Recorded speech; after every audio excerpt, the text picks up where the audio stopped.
Yo, what's up, guys? Danny Segura here. You guys may know me from my work over at MMA Junkie in English and my Spanish work over at Hablemos MMA. And welcome to my channel. For those that have already been subscribed, welcome back. 2026 is the year where I'm going to start doing more English language content on my YouTube channel. So, yeah, it's been a long time. It's been years since I've uploaded on this channel. So, for those that are new, welcome. And again, for those that have been loyally subscribed, and weirdly enough, my subscriber count never dropped despite not ever uploading for years. Thank you for your patience. But yes, it's true. I'm back. So in the first video, we're going to analyze the very first card of 2026 for the UFC. The very first card that kicks off the CBS Paramount era. So obviously UFC 324. So I'm going to go down from the main event all the way to the main card opener, just giving you my thoughts on each fight and giving you my pick. And yeah, just talk a little bit about these bouts. So let's get going.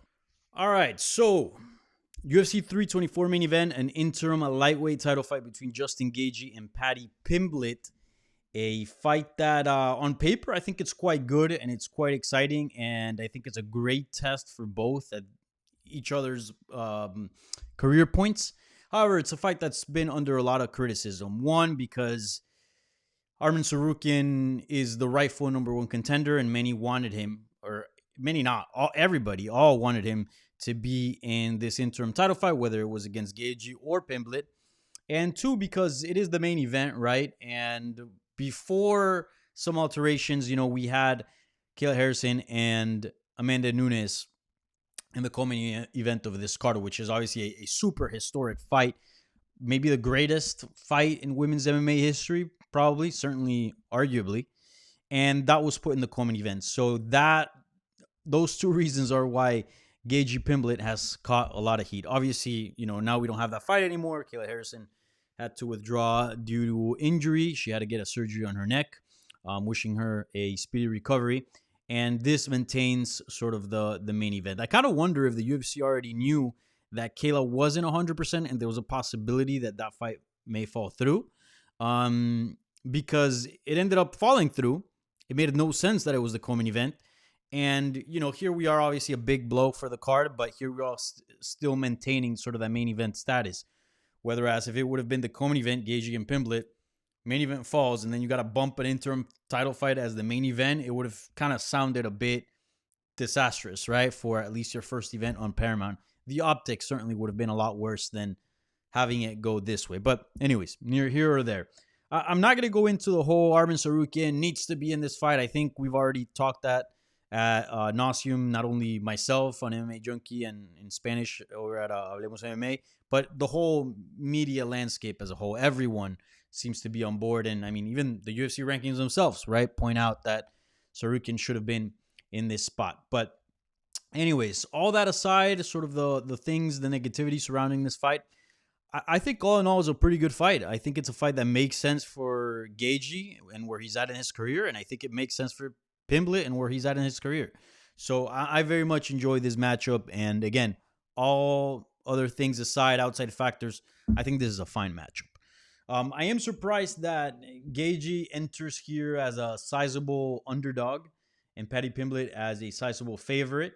I'm not really mad about the roles, but I am a little bit puzzled as to why the discrepancy here. Gaethje is at a plus 186 on some books, plus 190 on some others, and Paddy Pimblett is at a minus 245. Ooh, I don't know if I have that much confidence in picking Paddy Pimblett. In fact, I'm going to go with Justin Gaethje here. I think that, I don't know, just Gaethje has the experience. I might eat my words here come Saturday, but Paddy Pimblett is not somebody I've trusted throughout his UFC run, right? I feel like every single win always has a but, right? Oh, he beat Jared Gordon, but it was controversial, split decision. Oh, he beat Bobby Green, but Bobby Green shot a takedown when he doesn't shoot takedowns, or just got caught. Oh, he beat Chandler, but Chandler's washed and over the hill, et cetera, et cetera. There's always an asterisk, and part of that I feel like, yes, Paddy Pimblett does have his haters, and I'm not one of them. I like him personally. I love that he likes soccer. I'm a big soccer football fan, however you want to call it. And I actually think he's quite funny and good on camera, and I don't have a problem with him. Um, but part of it, I also think that there is certain truths to these things, right? Like he didn't beat anybody prime. He hasn't beaten a Charles Oliveira. He hasn't beaten well, Charles is probably not prime, but closer to his prime, right? He hasn't beaten somebody coming off Chandler was coming off defeats, right? Um, I think this is the very first fight where if he beats Gaethje, you go, okay, Gaethje might not be in his prime, sure. This might have been a favorable matchup, whatever you want to say, but certainly Gaethje's not so far removed that you take away from. You have doubts that Paddy Pimblett is an elite fighter. I think he's a very good fighter. There's no doubt he's top 15. There's no doubt he's top 10 in my books. Now, the very, very elite, the elite, I believe, is 1 through 5. Is that range? Is he? I have my doubts, but I feel like this fight is going to answer exactly that. My biggest concern throughout Paddy Pimblett's career, and which is why I'm picking Gaethje, is he's got great jiu-jitsu, great size, good chin, tough guy, always gets in there in shape, right? Always very disciplined, very versatile, got power in his hands. Like overall, he's a pretty well-rounded fighter. But what I do not like is his striking defense. I think it's quite poor. And maybe Justin Gaethje, the division has sort of leveled up, and he's kind of sort of stayed more or less in the same level. Maybe he's a little bit slower. Maybe he can't take as much damage as he used to, obviously, just being closer to the end of his career. But one thing that you can't take away from Gaethje is that dog, right? Like, even till the day that guy retires, I think he's always going to have that dog in him. Everything might crumble around him, as Father Time does with every single fighter. But that dog, the volume, the power, the sheer willingness to dish out violence, I think that remains. And against somebody that has what I consider not a great striking defense, I think that's a bad recipe, especially over 25 minutes. 15 minutes, you go, okay, maybe you can see, somebody, Paddy Pimblett, wrestling him and kind of avoiding the striking for 15 minutes. But you add 10 extra, and I just think it's going to be hard to stay away from that power and stay away from damage. And I think over time, damage is going to add up, and Gaethje here is going to get a finish. That's sort of the way I look at things. But again, I've been wrong countless times before, counting out Paddy Pimblett, and the dude keeps winning, 7-0 in the UFC. So tough fight to predict. But I'm going to go with Gaethje on this one. Again, if Paddy Pimblett wins, elite fighter, you won't hear me question him anymore. Or so I hope. Who knows? Maybe he wins and makes it look ugly. You never know. We'll see what happens here. If it seems that the winner is going to end up fighting Ilia Topuria. Ilia Topuria is not going to be out for that long. I don't think no one ever expected him to be out for that long. He's not injured or anything like that. It was due to personal issues, which obviously I'm not minimizing the impact that it has in someone's life, just like an injury. But certainly he's healthy, he's training, and these things obviously tend to be easier to work around with than like a big injury, right? So that's probably going to be the fight.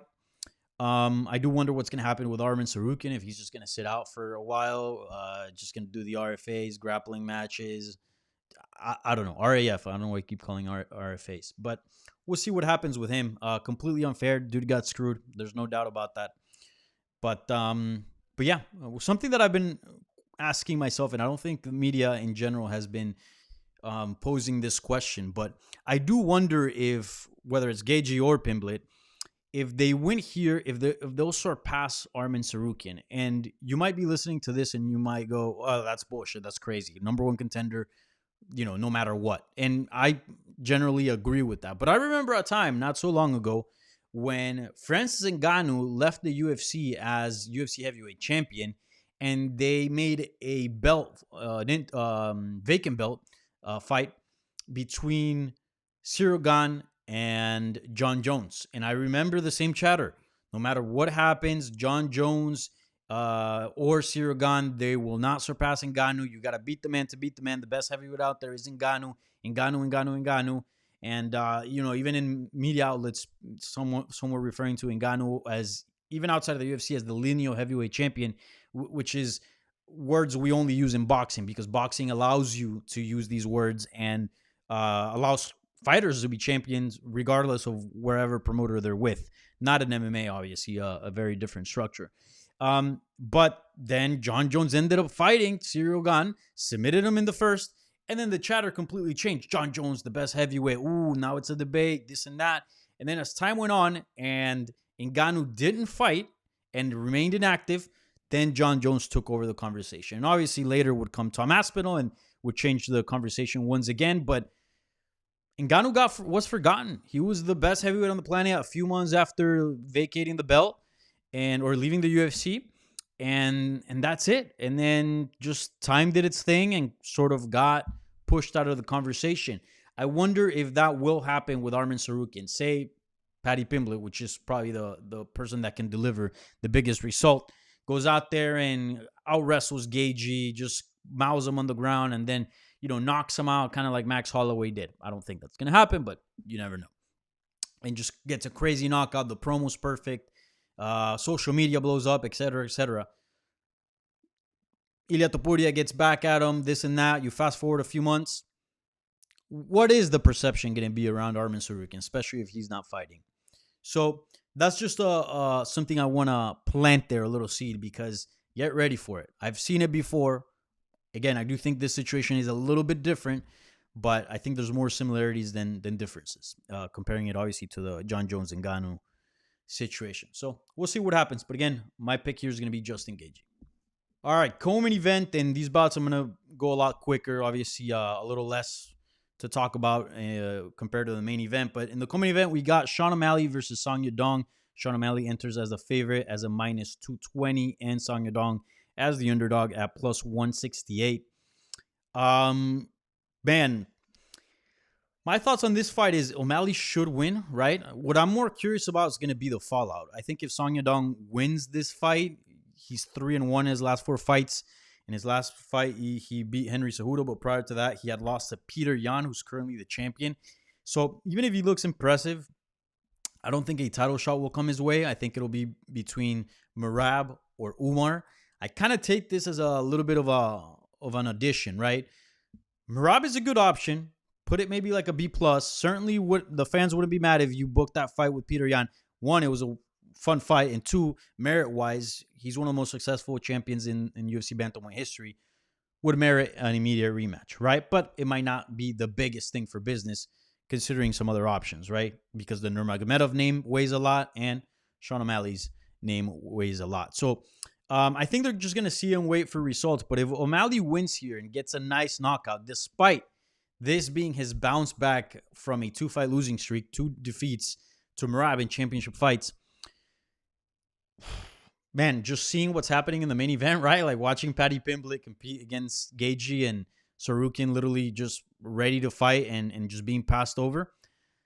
It kind of gives you an idea of how the UFC works, right? So I wouldn't be surprised if O'Malley ends up getting a title shot against Peter Yan. 1, he's got a victory over him. 2, the fight was exciting. And 3, it's probably the biggest fight you can make at bantamweight. So I think that's what's on the line for Sean O'Malley. So long he wins, obviously, and he does so impressively.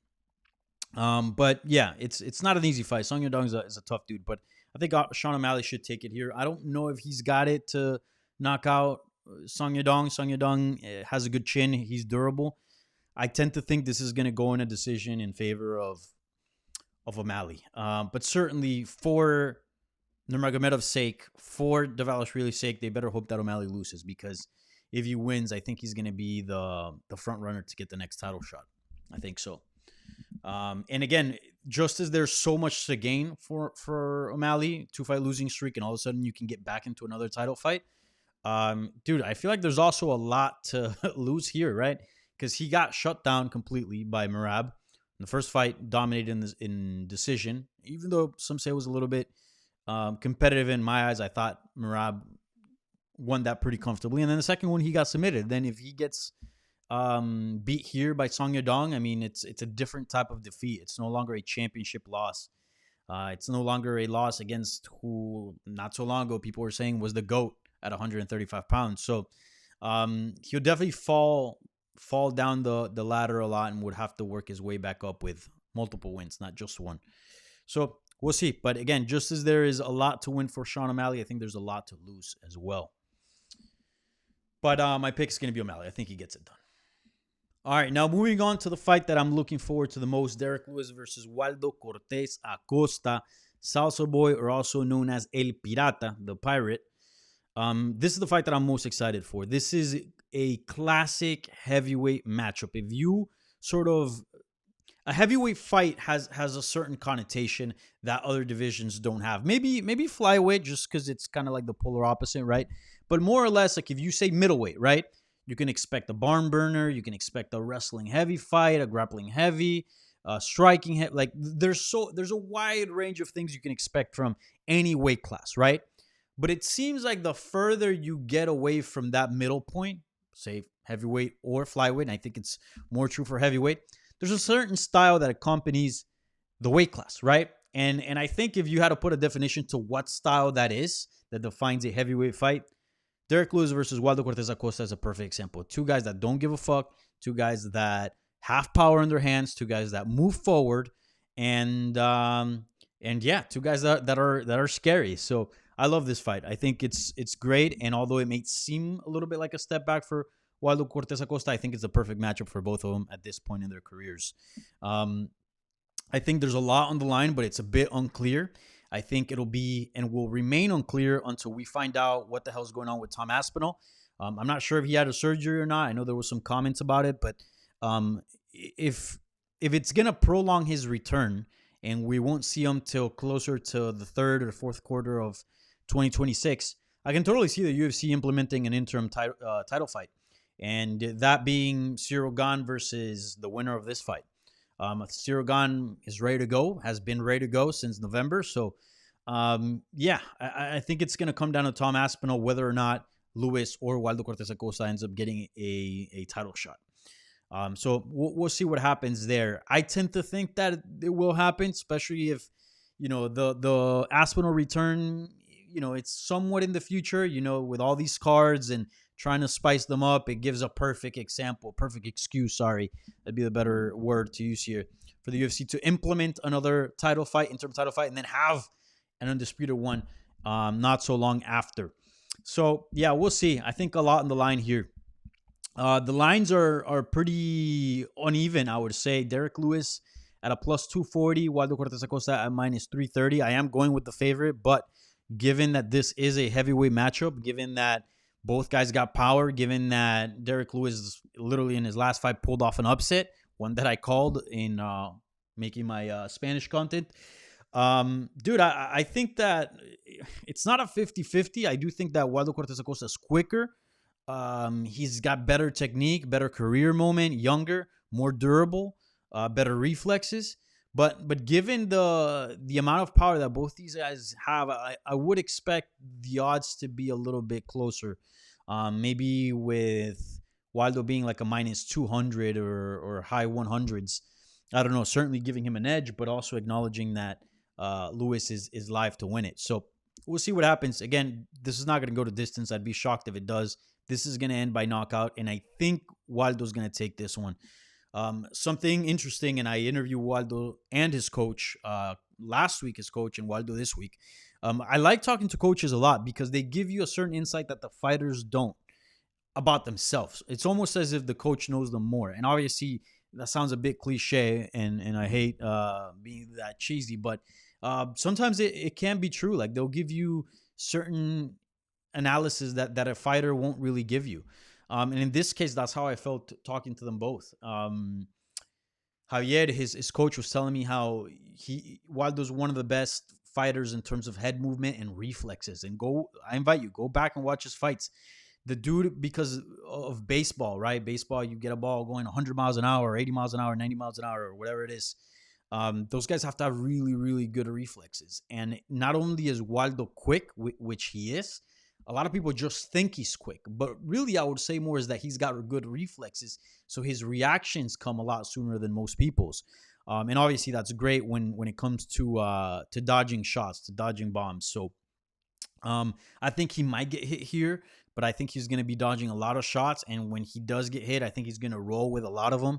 I don't think they're going to land flush. And on top of having good reflexes, he's got a good chin. So all in all, making him a very hard guy to knock out. So that's why I see him winning this one. And I think he's got the power. He's out to make a statement. And I see him knocking out Derrick Lewis.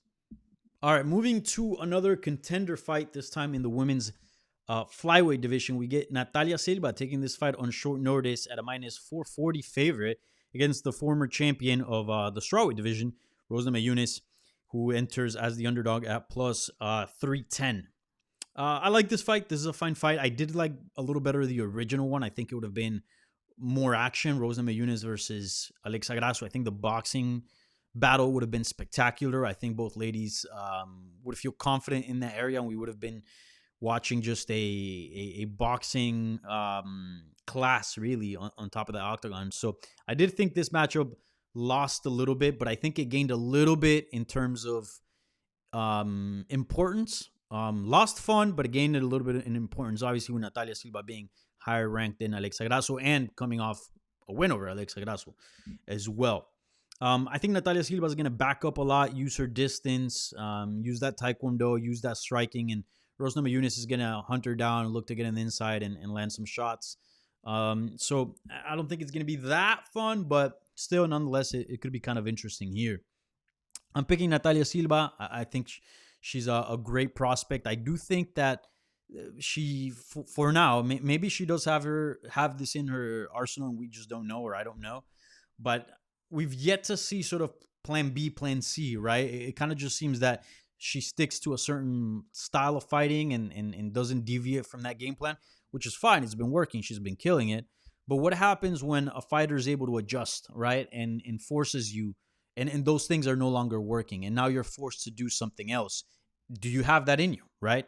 And I feel like Rose can sort of post those issues, which is why I think at a plus 310, and tomorrow I'll take out a video with my best bets. I don't think it's a bad bet at all, especially if you go decision. I think she's live here, but again, remember, picks are different than bets. I would never bet a minus 440, right? But if it was like a 50-50, which is what we're doing here in picks, yeah, I'm gonna go with Natalia Silva. And I think much like Sean O'Malley, this is a similar situation for Namajunas.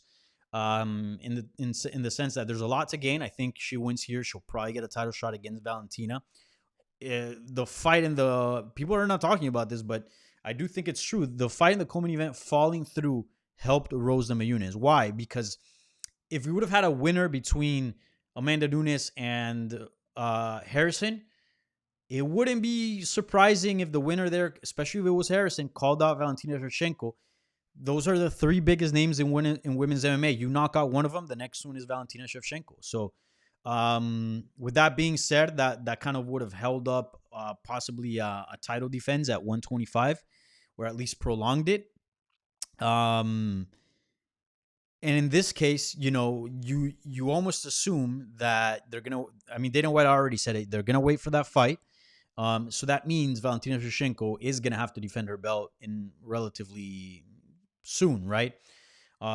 So with that being said, if Namajunas wins here, the biggest fight you can make at 125, women's 125, is going to be Namajunas versus Shevchenko, in my opinion. So a lot to gain. But also, if she loses, it kind of puts it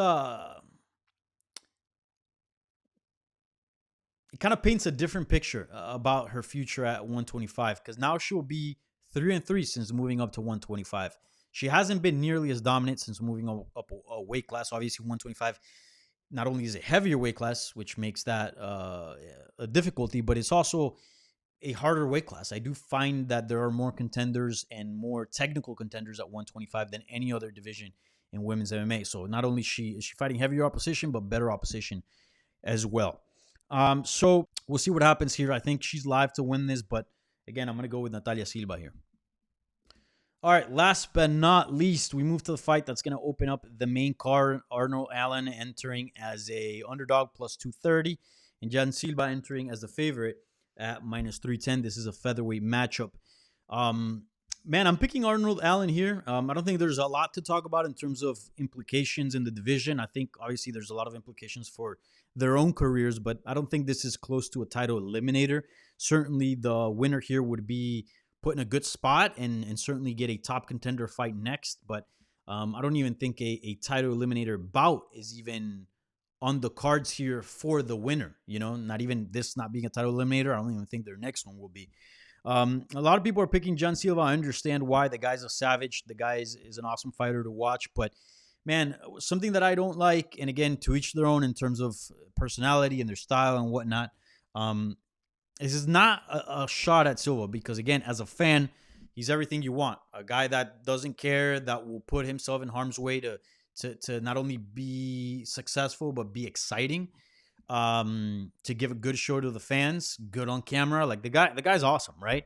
But if you're playing the game of picking, fights, picking winners and losers here, something that I don't like, me being in that spot, is the fact that he's so emotional. Sometimes he's so invested in putting on a show for the cameras, putting on a show for the fans, that I feel like it can take away from not from his technical ability, because I do feel like he fights at his fullest technically, but it can take away from, or it can increase more, better put, it can increase his margin of error, the margin of surprise, the margin of chaos, which in MMA is already high enough just because of the nature of the sport.